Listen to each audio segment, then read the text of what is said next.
একটা topic quantum number. এইচএসসিতে তোমার একটা সিকিউর গ হয়, একটা দুইটা তিনটা পর্যন্ত এমসিকিউ হয়। এডমিশনে ওই একই টপিক কোয়ান্টাম নাম্বার, সেখান থেকে এমসিকিউ হয়। কিন্তু আমরা কি করি? সফলতার সাথে ভুল করি। তোমরা যদি আমার সাথে জাস্ট 2-3 মিনিট কোয়ান্টাম নাম্বারটা একটু বুঝো, ইনশাল্লাহ এই টপিকের যত এমসিকিউ হোক তোমরা সলভ করতে পারবা। আচ্ছা, কোয়ান্টাম নাম্বার কথাটা আসছে। কোয়ান্টাম নাম্বারটা কয় ধরনের বলো তো? 4 ধরনের। Principal quantum number, subsidiary quantum number যেটাকে আমরা এল দ্বারা রিপ্রেজেন্ট করি, ম্যাগনেটিক কোয়ান্টাম নাম্বার এবং স্পিন কোয়ান্টাম নাম্বার। এই 4টা হচ্ছে আমার কোয়ান্টাম নাম্বার। এখন এই প্রিন্সিপাল কোয়ান্টাম নাম্বার কি হইতে পারে? এটার মান 1 হইতে পারে, 2 হইতে পারে, dot dot dot dot infinity পর্যন্ত হইতে পারে। সহকারী কোয়ান্টাম নাম্বার বা সাবসিডিয়ারি কোয়ান্টাম নাম্বার অথবা সমারফিল্ড কোয়ান্টাম নাম্বার অথবা এজিমুথাল কোয়ান্টাম নাম্বার, এটা 4টা নাম, 4টাই মনে রাখতে হবে। এটার মান কি হয়? 0 সহ n-1 পর্যন্ত। তার মানে এল এর মান পুরোপুরি ডিপেন্ড করে কার উপর? এন এর উপর, মানে প্রধান কোয়ান্টাম নাম্বারের উপর। এম এর মান কি? প্লাস মাইনাস এল, মানে পুরাটাই ডিপেন্ড করে এল এর উপর। এল ছাড়া এম আমরা কল্পনাই করতে পারি না। আর এস মানে কি? স্পিন কোয়ান্টাম নাম্বার, মান হইতে পারে প্লাস হাফ অথবা মাইনাস হাফ।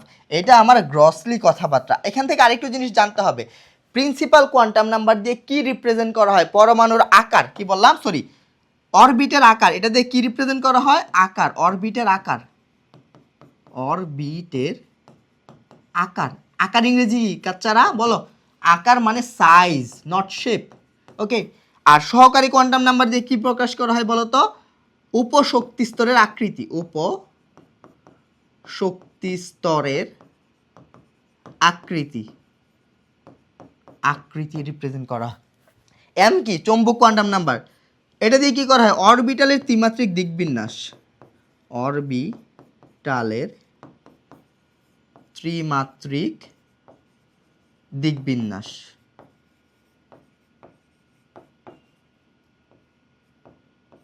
দিকবিন্যাস রিপ্রেজেন্ট করা হয়। আর এটা কি? ঘূর্ণন প্রকৃতি রিপ্রেজেন্ট করা হয়। এটুকু তো বুঝলাম, এটুকু সবাই জানি। এখন ঘটনা হচ্ছে এটা না, আমার কথা হচ্ছে এই যে আমি এই কথাগুলো বললাম বা বললাম, তোমরা বুঝলা। এখন আমরা একটা জিনিস লক্ষ্য করো, এই যে এন এর উপর যে এল এর মান ডিপেন্ড করে, এন এর মান ধরো 3, তাহলে এল এর মান কি হবে? 0 সহ n-1 পর্যন্ত। তাহলে 0, 1, 2। তুমি একটা জিনিস লক্ষ্য করছো, এন এর মান যত, এল এর মান তুমি ততটা পাইছো, কিন্তু এক কম পাইছো। আচ্ছা, আর এল এর মান যখন 0, সেটা জন্য এম এর মান কি হবে? এম এর মান হবে প্লাস মাইনাস 0 মানে তো 0। এল এর মান যখন 1, তখন এম এর মান কি হবে? প্লাস মাইনাস এল মানে -1, 0, +1। ক্লিয়ার? আর যখন 2, তখন কি হবে? প্লাস মাইনাস 2 মানে -2, -1, 0, +1, +2। এই সবগুলোর সাথে কিন্তু কানেক্ট আছে, একটু লক্ষ্য করো জিনিসগুলো। আচ্ছা, এস এর মান তো বুঝলাম, প্লাস অফ মাইনাস অফ। এখন কথা হচ্ছে কোনটা কোন অরবিটাল রিপ্রেজেন্ট করে? এই সক একদম ঠাটা মাথায় থাকতে হবে, মুখস্থ থাকতে হবে। জিনিসটা হচ্ছে দেখো, এল এর মান, এটা হচ্ছে অরবিটাল, অরবিটাল। যদি এল এর মান 0 হয়, সেটা এস অরবিটাল রিপ্রেজেন্ট করে। যদি 1 হয়, সেটা পি অরবিটাল রিপ্রেজেন্ট করে। যদি 2 হয়, সেটা ডি অরবিটাল রিপ্রেজেন্ট করে। 3 হইলে এফ অরবিটাল রিপ্রেজেন্ট করে। ওকে, হইলো। আচ্ছা দেখো তো, এল এর মান 0, এস, তাহলে এটা কি অরবিটাল রিপ্রেজেন্ট করতেছে বলো তো? S orbital. বুঝাইতে পারলাম? S orbital. পরে আসো, এল এর মান যখন 1, সেটা কি অরবিটাল রিপ্রেজেন্ট করতেছে? P orbital, P. এখন দেখো তো, এল এর মান কয়টা? এম এর মান কয়টা? 3টা। তাহলে পি এর অরবিটাল কয়টা হবে? 3টা হবে। পি এর অরবিটাল কয়টা হবে? 3টা। কি কি বলো তো? পি এর কি কি অরবিটাল হবে? 3টা। লক্ষ্য করো, P X, P Y, P Z. হইলো। দেখো তুমি, এল এর মান যখন 2, সেটা ডি অরবিটাল। ডি এর জন্য অরবিটাল কয়টা হবে? 5টা। দেখছো? ডি এর জন্য অরবিটাল কয়টা হবে? 5টা। তাহলে এটার মান কি হবে? -1, 0, +1। এই মানগুলো কিন্তু ফিক্স না, কিন্তু আমরা যদি এইভাবে ধরি, আমাদের সকল প্রশ্ন মিলে যাবে। আচ্ছা, ডি এর আমি 5টা অরবিটাল পাইছি না? কি কি মনে আছে? D X Y, D Y Z, D Z X, D X square to Y square, D Z square. Clear? তাহলে এটার মান কত?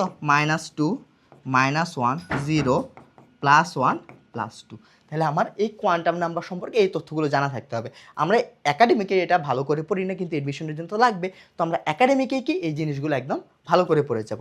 এইটুকু যদি বুঝে থাকো, এখন প্রশ্নটা দেখো, বলছে কোন অরবিটালটি অসম্ভব। এখানে 2p আছে। আচ্ছা 2p দেখো, 2 এখানে 2 কি, আচ্ছা একটা একটা করে দেখাচ্ছি। দেখো 2p 2sp বলা আছে। এখন 2 কি এখানে বলো তো n এর মান যদি 2 হয়, l এর মান কি কি হইতে পারে?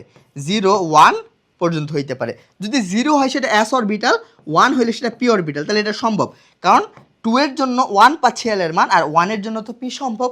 তার মানে এটা সম্ভব, এটা সম্ভব। বলছে 3D কি সম্ভব? লক্ষ্য করো তো, 3D 3 কি বলো তো? n এর মান 3।